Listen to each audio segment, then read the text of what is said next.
আসসালামু আলাইকুম ওয়া রাহমাতুল্লাহ। প্রিয় দিনী ভাই ও বোনেরা, আশা করি আল্লাহ তাআলার অশেষ রহমতে আপনারা সকলে ভালো আছেন। আজকে আপনাদেরকে আমি এমন একটি আমল শিখিয়ে দেব যে আমলটি রাসূল সাল্লাল্লাহু আলাইহি ওয়াসাল্লাম রমজানের শেষের 10 দিনে করতেন।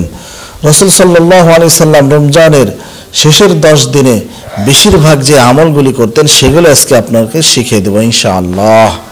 দর্শক শ্রোতা, প্রিয় দিনী ভাই ও বোনেরা আমার, আপনারা আমলটি করে অবশ্যই উপকৃত হলে আমার চ্যানেলটি সাবস্ক্রাইব করে পাশে থাকবেন।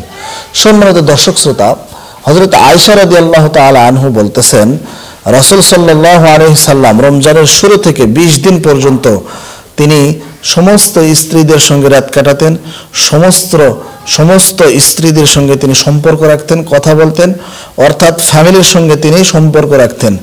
যখনই রমজানের 20টি দিন এসে যায়, রমজানের শেষের 10 দিন রাসূল সাল্লাল্লাহু আলাইহি ওয়াসাল্লাম তিনি এমন একটি জায়গাতে বসে ফ্যামিলির সঙ্গে সম্পর্ক বিচ্ছিন্ন করে, যোগাযোগ ক্ষীণ করে, শর্টকাট করে রাসূল সাল্লাল্লাহু আলাইহি সাল্লাম সর্বোত্তম একটি জায়গাতে বসে আল্লাহ দিদার লাভ করার জন্য তিনি একাকিত্ব সময় কাটাতেন। সুবহানাল্লাহ। তিনি একাকিত্ব ইবাদত করতেন। সুবহানাল্লাহ। দর্শক শ্রোতা, এই আমলগুলো কে আপনাদেরকে বলবে না? রাসূল সাল্লাল্লাহু আলাইহি সাল্লাম একাকিত্ব যে আমলগুলো করতেন তার ভিতরে সর্বপ্রথম আমল হচ্ছে আস্তাগফিরুল্লাহ, আস্তাগফিরুল্লাহ, আস্তাগফিরুল্লাহ। দ্বিতীয় যে আমল করতেন সেটা হচ্ছে ইতিকাফ করতেন। সম্মানিত দর্শক শ্রোতা, ইতিকাফ শব্দের অর্থ হচ্ছে অবস্থান করা, রোজা রেখে কোনো জায়গাতে অবস্থান করা। এই ইতিকাফ করলে কি হয়? ইতিকাফের অনেক ফায়দা, অনেক সওয়াব। কেউ যদি রোজা অবস্থায় একটি দিন মসজিদে বসবাস করে তাহলে 3 কেরাত পরিমাণ সওয়াব সে তার আমল নামায় পেয়ে যায়। সুবহানাল্লাহ। 1 কেরাত পরিমাণ উদাহরণ আসমান থেকে জমিন পর্যন্ত যতটুকু ফাঁকা তার থেকেও বেশি। সুবহানাল্লাহ। দর্শক শ্রোতা, তাই আমরা শেষের 10 দিন বেশি বেশি ইতিকাফ করার চেষ্টা করব। তাই ফ্যামিলির সঙ্গে সম্পর্ক না রাখার চেষ্টা করব। একবারে না রাখার কথা আমি বলতেছি না, বিশেষ করে 10টি দিন, কারণ আল্লাহ তাআলা আমাদেরকে রহমত দান, মাগফিরাত দান, গুনাহ মাফ করেন এবং এই লাস্টের 10টি দিন আমাদেরকে জান্নাত দিবেন। সুবহানাল্লাহ।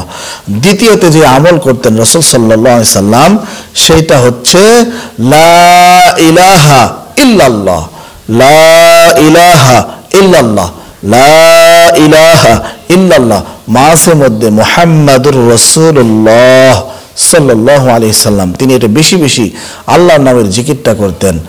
আর তৃতীয় যে আমলটি বেশি বেশি করতেন, সব সময় আল্লাহ তাআলার কাছে 2 হাত উঠিয়ে তিনি ক্ষমা চাইতেন, হে আল্লাহ, রমজান শেষ হয়ে যাচ্ছে, না জানি আমার গুনাহ এখনো রয়ে গেছে, রমজান শেষ হয়ে যাচ্ছে, না জানি আমার গুনাহ এখনো রয়ে গেছে, রমজান শেষ হয়ে যাচ্ছে, না জানি আমার গুনাহ এখনো রয়ে গেছে।